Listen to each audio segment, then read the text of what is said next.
नमस्कार दोस्तों, मैं अनुभव सक्सेना मंथन क्लासेस से आपका स्वागत करता हूं। हम अपने डिजिटल प्लेटफॉर्म पर क्लास 9 का एसएसटी के सारे सब्जेक्ट्स के आपको free of cost lecture provide कर रहे हैं। आज उसी सीरीज में हम class 9 chapter 2 civics constitutional design के बारे में जानते हैं। देखिए, आपकी स्क्रीन पर दो फोटो दिख रही हैं। पहला पिक्चर है कॉन्स्टिट्यूशन ऑफ इंडिया। ये हमारे कॉन्स्टिट्यूशन जो है हमारे भारत देश का, ये उसका फोटो है। दूसरा जो महत्वपूर्ण पिक्चर आपको दिख रहा है, ये है आपका प्रियम्बल, यानी कॉन्स्टिट्यूशन का प्रियम्बल। डॉक्टर भीमराव अंबेडकर ने प्रियम्बल को हमारे संविधान की आत्मा कहा। और ये जब भी कोई हमारे देश में कॉन्स्टिट्यूशन अमेंडमेंट की जिक्र आता है या हमारे फंडामेंटल राइट्स में कोई वायलेशन होता है या उसके बारे में कुछ चेंजेस होता है या हम उनके अधिकारों की मांग करते हैं, तो उस केस में ये बहुत इंपॉर्टेंट अपना महत्वपूर्ण स्थान रखता है। और इसको इसीलिए डॉक्टर भीमराव अम्बेडकर ने संविधान की आत्मा कहा था। What is constitution? The constitution is a set of written rules that are accepted by all the people living together in a country. यानी कि एक देश में एक ऐसा लिखित संविधान जिसके द्वारा पूरा देश चलाया जाता हो, चाहे वहाँ की सरकारें हों, चाहे वहाँ के आपका लेजिस्लेटिव काउंसिल हो या आपका जुडिशरी हो, आपके लोग हों, नागरिक हों, सब लोग हों, वो एक सेट ऑफ रूल्स के साथ चलते हैं। और वो सेट ऑफ रूल्स क्या कहलाता है? आपका कॉन्स्टिट्यूशन कहलाता है। Constitution is the supreme law that determines the relationship among people living in a territory, all citizens, and also relation between people and government. यानी कि ये गवर्नमेंट अपना काम कैसे करेगी, लोगों को किस प्रकार रहना है, लोगों के फंडामेंटल राइट्स क्या हैं, लोगों को क्या अधिकार मिलने चाहिए, लोगों के मूल अधिकारों को रक्षा किस प्रकार होगी, और यदि कोई फंडामेंटल राइट्स या उनके मूल अधिकारों का हनन करता है तो उसको किस प्रकार से दोषी ठहराया जाएगा। ये सारी चीजें हमारे कॉन्स्टिट्यूशन में लिखी हुई है। What do we need constitution? What does constitution do? तो हमारा कॉन्स्टिट्यूशन करता क्या है आखिर, और हमको कॉन्स्टिट्यूशन की आवश्यकता क्यों होती है? बड़ा महत्वपूर्ण क्वेश्चन है ये। It generate degree of trust and coordination. यानी कि आज की डेट में आपने पिक्चर में डायलॉग सुना होगा, मैं तुम्हें कोर्ट में देख लूंगा, तो इसका बहुत महत्वपूर्ण इसके पीछे एक लॉजिक होता है और मैं उसको बहुत अच्छी तरह से मानता हूँ। यदि किसी को भी लगता है कि मेरे मूल अधिकार का हनन हो रहा है या मेरे संग जाति हो रही है इस देश में, तो वो कहता है कि इसका जो फैसला है सही है गलत का, वो न्यायालय करेगा। और न्यायालय किस बेस पर करेगा? वो आपके कॉन्स्टिट्यूशन के बेस पर करेगा। यानी कि एक जो बिलीफ सिस्टम होता है कॉन्स्टिट्यूशन का, वो हमारे देश में सभी नागरिकों के पास है, क्योंकि एक हमारा कॉन्स्टिट्यूशन अस्तित्व में है। It specify how the government will be constitute. इस लाइन का मतलब ये है कि गवर्नमेंट का किस प्रकार निर्माण होता है, ये सारा जो हमारा है कॉन्स्टिट्यूशन के हिसाब से होता है। यानी कि एक फेयर इलेक्शन होना चाहिए, हर आदमी को अपना वोट देने का अधिकार होना चाहिए, हर आदमी को अपना नेता चुनने का अधिकार होना चाहिए, और चुने हुए नेताओं को आपके संसद में भेजने का अधिकार होना चाहिए, और संसद में वो आपकी बात कह सकें। इसलिए ये सब चीजें फेयर प्रोसेस से होनी चाहिए। यानी कि जो आपकी गवर्नमेंट का फॉर्मेशन है वो पब्लिक के द्वारा, यानी कि चुनी हुई सरकार हमारे देश में होना चाहिए। It's lay down the limit of the power of government. सरकार निरंकुश ना हो जाए, डिक्टेटरशिप ना लागू हो जाए इस देश में, ये सारी चीजें हमारे कॉन्स्टिट्यूशन से ही कंट्रोल होती हैं। यदि सरकार अपना पावर का मिसयूज करना स्टार्ट कर देता है तो सुप्रीम कोर्ट हमारा उस पर अंकुश लगा सकता है।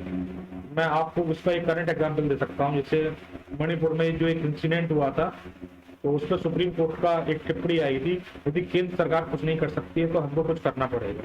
यानी कि एक डर, चेक एंड बैलेंस हमारे कॉन्स्टिट्यूशन में दिया हुआ है। यदि कोई एक वर्टिकल आपका नहीं काम करता है तो दूसरा वर्टिकल उस पर कंट्रोल कर सकता है।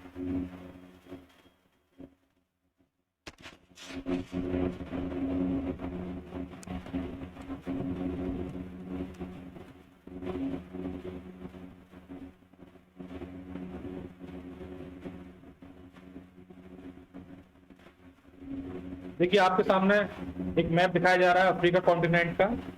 अफ्रीका कॉन्टिनेंट में भी पर्टिकुलर आपको राइट साइड में एक पिक्चर दिखेगी साउथ अफ्रीका की। यानी कि ये जो अफ्रीकन गणराज्य है, इसके अंदर एक साउथ अफ्रीका देश नाम का एक कंट्री है। अब इस कंट्री को क्यों यहाँ पर दिखाया गया है, इसके पीछे बारे में जानते हैं। South African society, the native people of South Africa were called as black, यानी कि वहां के लोगों को काला कहा जाता था। Beside this group there were people mix race who were called coloured, काफी जनजातियां थी जो मिक्स थी, लेकिन उनको सबको कलर कहा जाता था, coloured. And people migrate from India, जो लोग हिंदुस्तान से गए थे उनको भी काला कहा जाता था।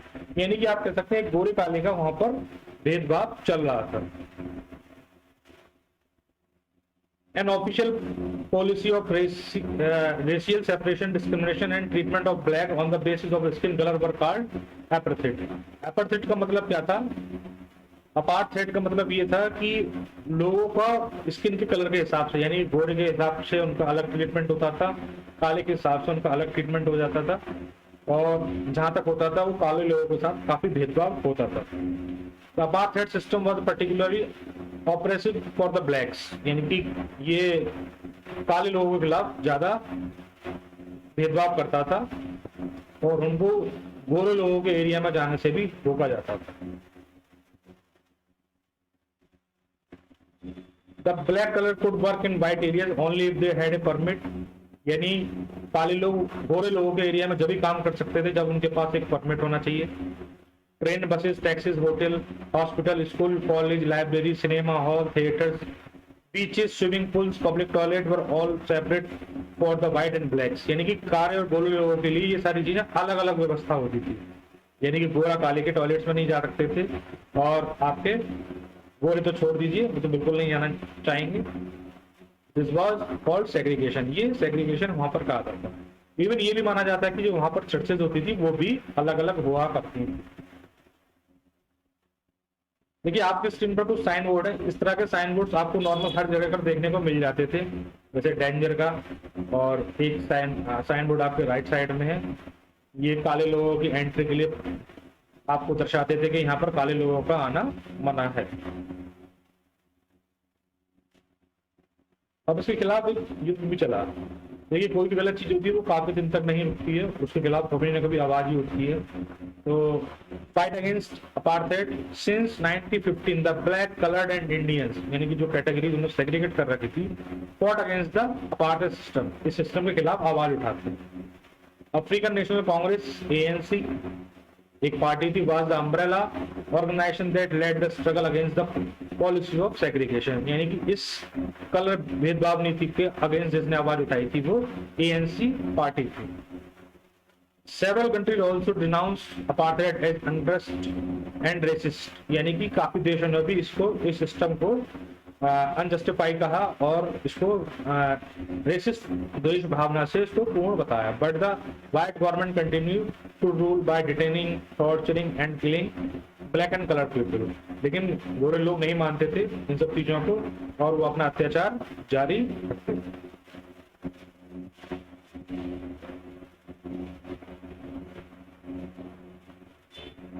Suspension of freedom movements, the leader of ANC Nelson Mandela, ये आपने नाम जरूर सुना होगा। नेल्सन मंडेला हमारे इतिहास में बहुत महत्वपूर्ण स्थान है, जिन्होंने रंग भेद की नीति के लिए बहुत महत्वपूर्ण कदम उठाया और पूरे विश्व को एक अपना निर्देशन अपना दिया था।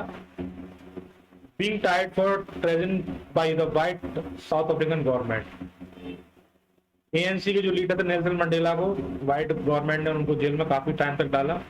He had 7 other leaders was sentenced to life imprisonment in 1964 for daring to oppose the apartheid regime in this country. 1964 में उनको और उनके 7 दोस्तों को, या आप कह सकते हैं साथियों को, आजीवन कैद की उन्होंने सजा दी हुई थी। He spent the next 28 years in South Africa, the most dreaded prison. 28 साल तक, यानी कि अगले 28 साल तक साउथ अफ्रीका की सबसे खराब जेल में उन्होंने अपने 28 साल निकाल दिए।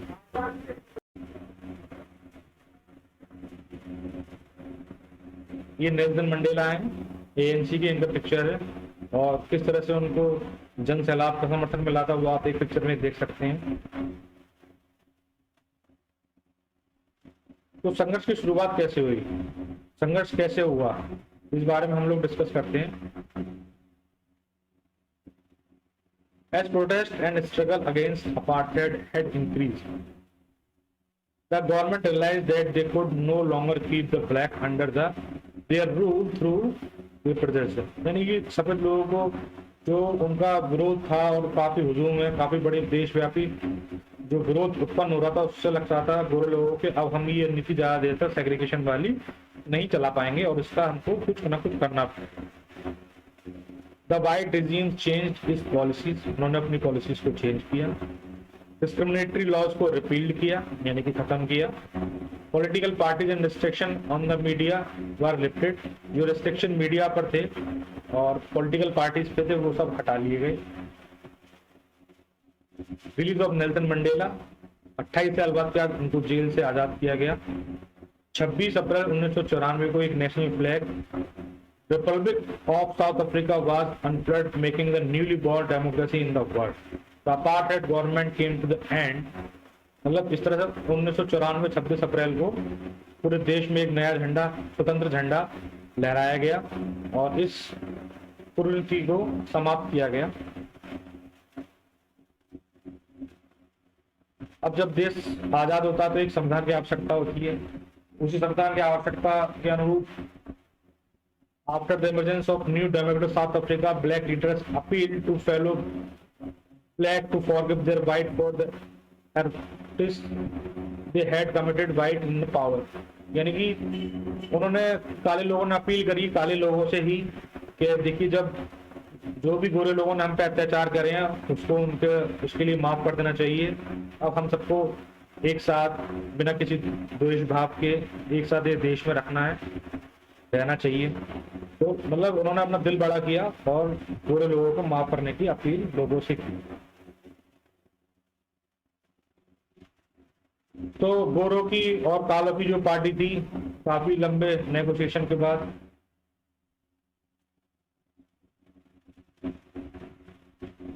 दोनों पार्टी राजी होती हैं कॉन्स्टिट्यूशन पर।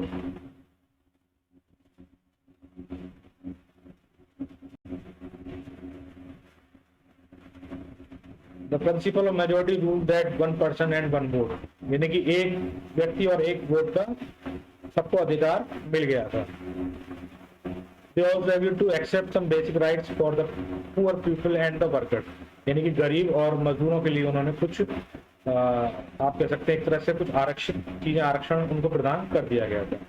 The black agreed that majority rule would not be absolute, यानी कि जो मेजोरिटी है वो एब्सोल्यूट नहीं होगी, उसको रूल करने का कोई ऐसा नहीं होगा। यानी कि जो इलेक्शन जीतेगा, जिसकी पार्टी आएगी वो रूल करेगी, चाहे वो गोरे हो चाहे काले हो। इस तरह का कुछ एग्रीमेंट उन लोगों के लिए नए कॉन्स्टिट्यूशन में होना शुरू हो गया। अब ड्राफ्टिंग स्टार्ट होती है। How was the compromise going to be implemented? If they managed to trust to each other, what was the guarantee that this trust will not be broken in future? यानी कि अब क्या guarantee है जो दोनों पार्टियों ने एक दूसरे से वादा किया, जिस पर सहमति बनी, वो फ्यूचर में रहती है नहीं रहती है। The only way to build and maintain trust to such situation was to the written constitution rule of the game in the form of constitution that everyone would abide by, यानी कि एक constitution का निर्माण करना चाहिए और जिस पर दोनों अपने लोग एग्री करेंगे। तो इस तरह पर साउथ अफ्रीका का जो भी कॉन्स्टिट्यूशन था उसका एक निर्माण हुआ और भविष्य की सुरक्षा की भावना को जागृत रखते हुए उन लोगों ने कॉन्स्टिट्यूशन का निर्माण किया, जिसमें एक ऐसा एग्रीमेंट लिखे हुए थे जिसमें कोई गोरे और काले का भेदभाव नहीं होगा, किस प्रकार देश की चलेगा और किस प्रकार देश की सरकार गवर्न करेगी, ये सब चीजें उस कॉन्स्टिट्यूशन में लिखा हुआ था। अब बात करते हैं इंडिया का, making of Indian constitution. The difficulty face by Indian constitution assembly, huge and diverse country. हमारा देश की सबसे बड़ी प्रॉब्लम क्या थी कि एक बहुत बड़ा और एक डाइवर्स कंट्री था। जो देश था वो छोटे छोटे भागों में बटा हुआ था। एजेंसी स्टेट भी थे, कुछ प्रोविडेंस स्टेट भी थे जो अंग्रेज द्वारा राज कर रहे थे। उन लोगों को इकट्ठा करना और अपने देश के साथ चलाना, ये एक बहुत बड़ा चैलेंज था। और जब हमारे देश का पार्टीशन हुआ था तो कम से कम 10-10 लाख दोनों तरफ से, दोनों देशों से लोग मारे गए थे। तो इस वायलेंस को शांत करना भी एक बहुत बड़ा चैलेंज है। बाकी क्या समस्याएं आई? प्रिंसली स्टेट अपने राइट्स के लिए वो लोग एग्री नहीं कर रहे थे, चाहते थे कि उनके स्टेट पर जो वो अपना कब्जा जमाए हुए हैं या वहाँ के जो राजा साहब बने हुए हैं वो सब चलता रहे। The merger of this princely state was a difficult and uncertain task, बहुत मुश्किल काम था। The future of the country did not look as secure as does today. उस समय की सिचुएशन ऐसी थी, जो देश का भविष्य था वो अनिश्चित था। मतलब जितना आप सेफ आजकल फील करते हैं वो उतना उस समय लग नहीं रहा था। The maker of the constitution had anxiety about the present and future of country. मतलब वो भविष्य को और अपने देश के वर्तमान को देखकर इतने चिंतित हो गए थे कि वो उनको समझ में नहीं आ रहा था करना क्या है। लेकिन हमारे देश में बहुत महान लोग पैदा हुए थे जो इस देश के निर्माण में उनका महत्वपूर्ण योगदान है। आगे हम अपने इस चैप्टर में डिस्कशन करेंगे। द पाथ ऑफ कॉन्स्टिट्यूशन, तो एक कॉन्स्टिट्यूशन का कैसा रास्ता तैयार हुआ। Some advantage to our constitution framers, जिन भी लोगों ने, महान लोगों ने हमारा कॉन्स्टिट्यूशन का निर्माण किया तो उनको क्या एडवांटेजेस मिले हुए थे। कॉन्सेंसस अबाउट डेमोक्रेसी, मतलब उनको डेमोक्रेसी के बारे में आइडिया था कि हमें डेमोक्रेटिक कंट्री बनाए तो हमको क्या क्या होना चाहिए। Our national movement was not merely a struggle against a foreign rule. It was also a struggle to rejuvenate our country and transform our society and politics. मतलब इस सेंटेंस का आप पूरा अर्थ समझिए। ये जो हमारा क्रांति थी देश को आजाद कराने की, वो केवल अंग्रेजों से लड़ाई नहीं था, वो इस बात का भी एक विचारधारा हमारे साथ साथ क्रांति में सबके दिमाग में ये रह रही थी कि कैसे इस देश को एकजुट करना है और कैसे इस देश का एक समाज का निर्माण करना है, कैसे एक देश की पॉलिसीज बनानी है जिससे आगे जाके हम एक संपूर्ण और अखंडित देश अपना बना सकें और एक संपूर्ण देश बना सकें। और जब ये विचारधारा पूरे देश में बह रही थी तो सबके दिमाग में, जो भी महान महान हमारे लोग इस क्रांति में हमारा योगदान महत्वपूर्ण दिया हुआ, उनके दिमाग में इन सब चीजों का सॉल्यूशन दिमाग में चल रहा है। उसमें से Motilal Nehru constitution drafted bye Motilal Nehru and 8 others in 1928। 1928 में मोतीलाल नेहरू जी ने एक ड्राफ्ट तैयार किया था कराची कांग्रेस सेशन में। Indian national Congress session held in 1931 and Karachi, तो 1931 में जो कांग्रेस का कराची अधिवेशन हुआ था उसमें भी एक कॉन्स्टिट्यूशन का बारे में विचार किया गया था कि किस तरह का हमारा देश का कॉन्स्टिट्यूशन होना चाहिए। गवर्नमेंट ऑफ इंडिया 1935 सबसे ज्यादा इंपोर्टेंट है। इंडियन एक्ट 1935 में मोर देन 70% पार्ट यहाँ से लिया गया था। Provincially legislature was not fully democratic government but the experience gained by Indian in the working of the legislative institution proved to be very useful for the country in setting up its own institution.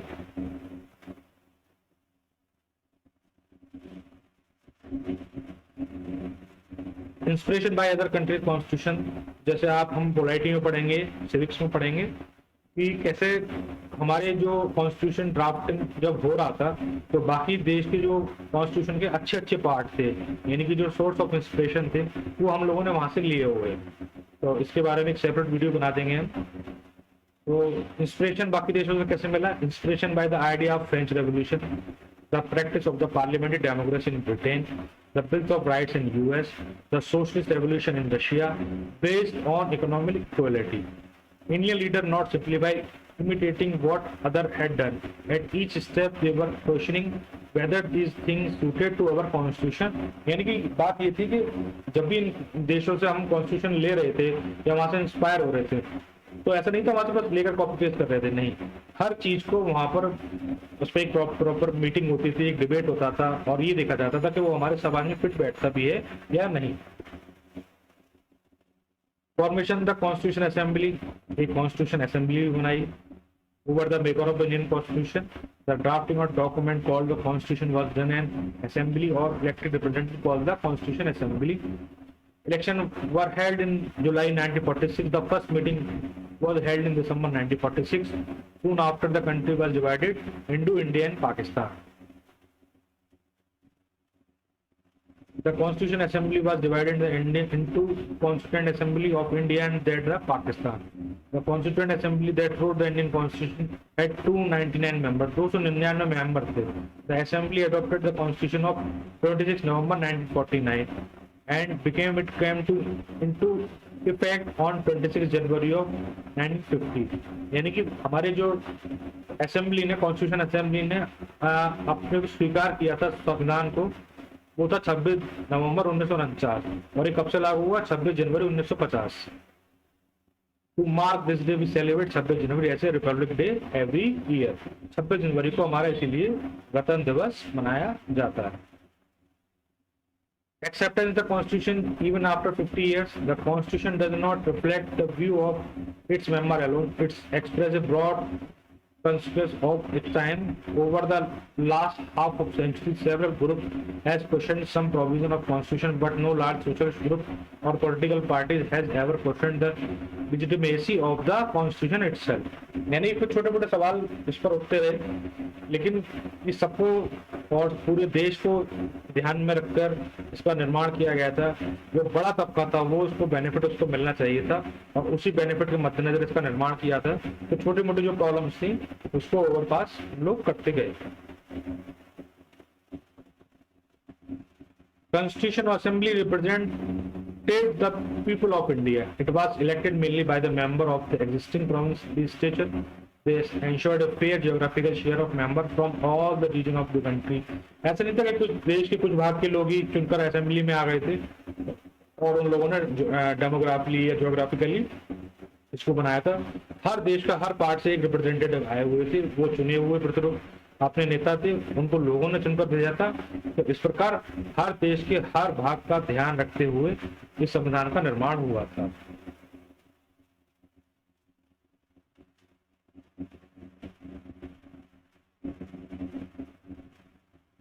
Why accept even today? ये आज भी क्यों हमारे देश में सर्वमान्य है? Finally, the manner in which the Constitutional Assembly worked. The Constitutional Assembly worked in a systematic way, open and constitutional manner. हर चीज पर डिबेट होती थी, डिस्कशन होता था, सबकी सहमति प्राप्त करी जाती थी, तभी ये चीज लागू की जाती थी। First, the basic principle were decided and agreed upon. The drafting committee chairman by Dr. Bhimrao Ambedkar prepared a draft constitution for discussion. सबसे पहले डॉक्टर भीमराव अंबेडकर जो ड्राफ्टिंग कमेटी के चेयरमैन थे, उन्होंने एक ड्राफ्ट तैयार किया और पूरे कमेटी की, पूरे असेंबली की उस पर सहमता ली, जब ये सब देश के संविधान का निर्माण हुआ था। The members deliberated for 114 days spread over 3 years. यानी 114 दिन इस पर लगाए गए थे।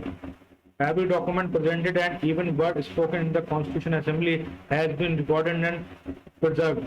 हर शब्द को Constitution Assembly में बोला गया और सुरक्षित किया गया। These are called Constitutional Assembly debates. इसको कहा गया Constitution Assembly debates. When printed, these debates are in 12 bulky volumes. 12 bulky volumes में इसको प्रिंट किया गया। These are used to interpret the meaning of Constitution. ये Constitution का क्या अर्थ है उसको समझने के लिए काम में लाए गए।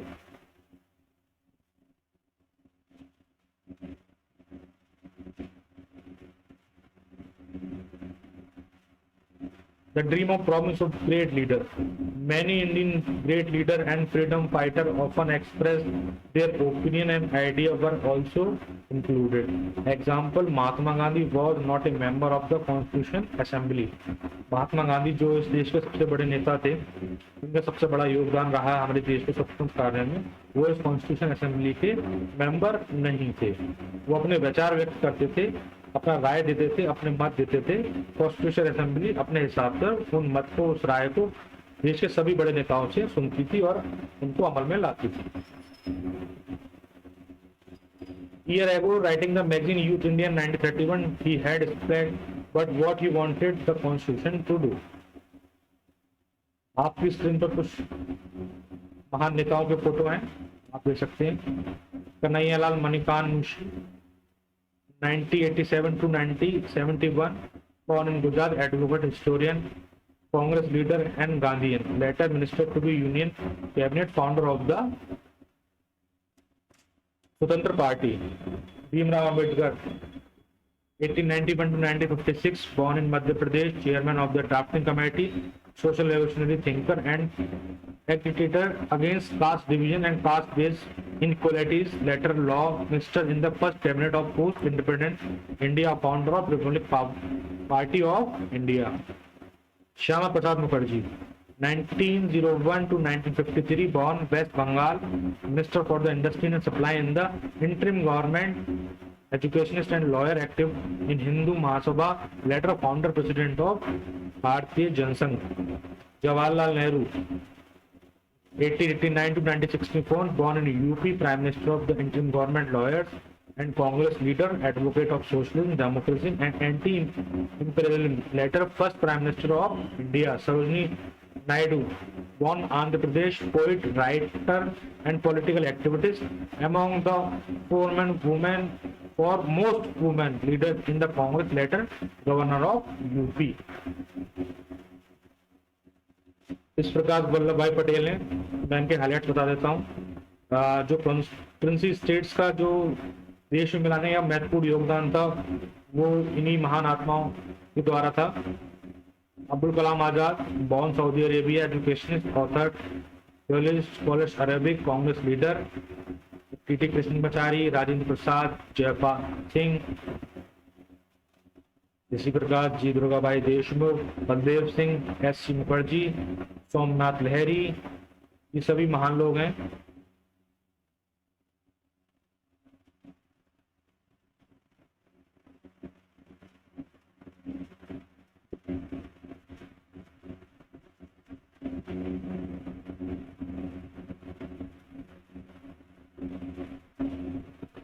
ये हमारे प्रियम्बल है। We the people of India having solemnly resolve the constitute India in a sovereign socialist secular democratic republic and to secure all its citizens justice, socially, economic and political liberty of the thought expression, belief, faith and worship, equality of status and the opportunity, and to promote among them all fraternity, assuring the dignity of the individual and the unity and integrity of the nation. In our Constituent Assembly, the 26th day of November 1949, do hereby adopt, enact and give to ourselves this constitution. ये preamble है और ये preamble सबको याद होना चाहिए, और उसका यदि याद नहीं हो पाता है आप लोगों को तो इसके एक एक शब्द का मतलब आपको पता होना चाहिए। देखिए यदि इसका आप मतलब जानते हैं तो हम आपको एलोबरेट कर देते हैं। We the people of India, what does it mean? The constitution has been drafted and enacted by the people through their representative and not handed down to them by a king or any outside power.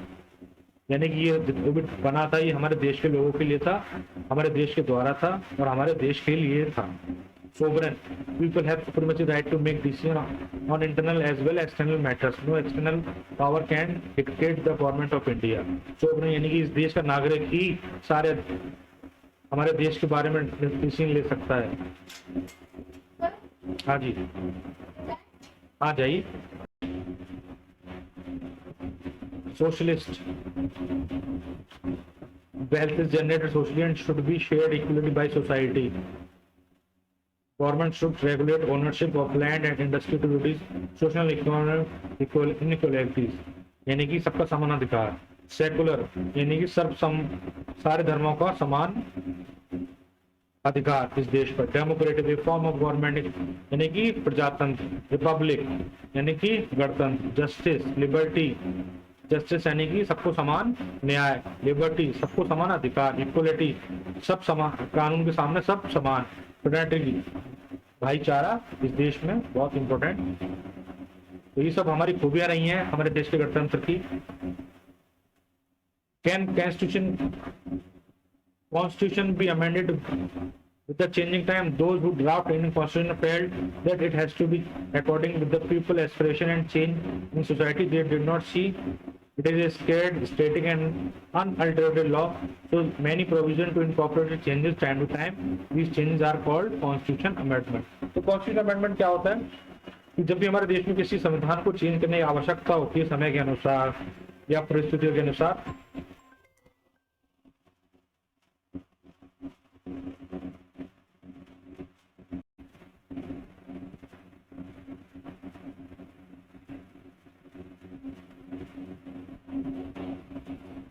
institutional design. Like any other constitution, the Indian constitution lay down a procedure for choosing person to govern the country.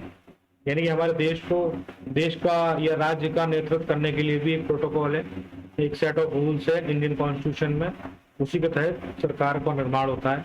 It define who will have how much power, यानी कि चाहे वो आपके देश के माननीय प्रधानमंत्री हो, माननीय राष्ट्रपति हो, माननीय राज्यपाल हो, माननीय आपके सुप्रीम कोर्ट के चीफ जस्टिस हो, जो भी हैं उन सबकी पावर्स जो है वहां पर लिखी हुई है कि किस व्यक्ति की किस पोजीशन की क्या पावर्स हैं. तो इस तरह से हमारा देश एक गणतंत्र और प्रजातंत्र वाला देश है. आपके स्क्रीन पर एक बहुत महत्वपूर्ण पिक्चर है, ये कॉन्स्टिट्यूशन असेंबली का फोटो है, बहुत ही रेयर फोटो है, शायद आपको गूगल पे मिल जाए, लेकिन ये काफी मुश्किल से ढूंढा गया था. धन्यवाद. आशा करता हूँ आपको ये सेशन काफी पसंद आएगा. और इस वीडियो को थोड़ा सा, मेरा बोलने का जो पिच है वो काफी तेज है, यदि आपको थोड़ा जल्दी लगता है तो इसको आप अपने प्लेबैक स्पीड में थोड़ा सा स्लो कर सकते हैं, 0.75 की स्पीड में देख सकते हैं. और मैं आपको सजेस्ट करूंगा इस वीडियो को आप कम से कम 2 बार देखें ताकि आपको ये कंप्लीट चैप्टर बिल्कुल याद हो जाए. अंत में जाते जाते मैं आपसे रिक्वेस्ट करूंगा इस चैनल को सब्सक्राइब कर दें, शेयर कर दें, और बाकी वीडियोस आपको फ्री ऑफ कॉस्ट इस तरह से मिलते रहेंगे. Thank you so much.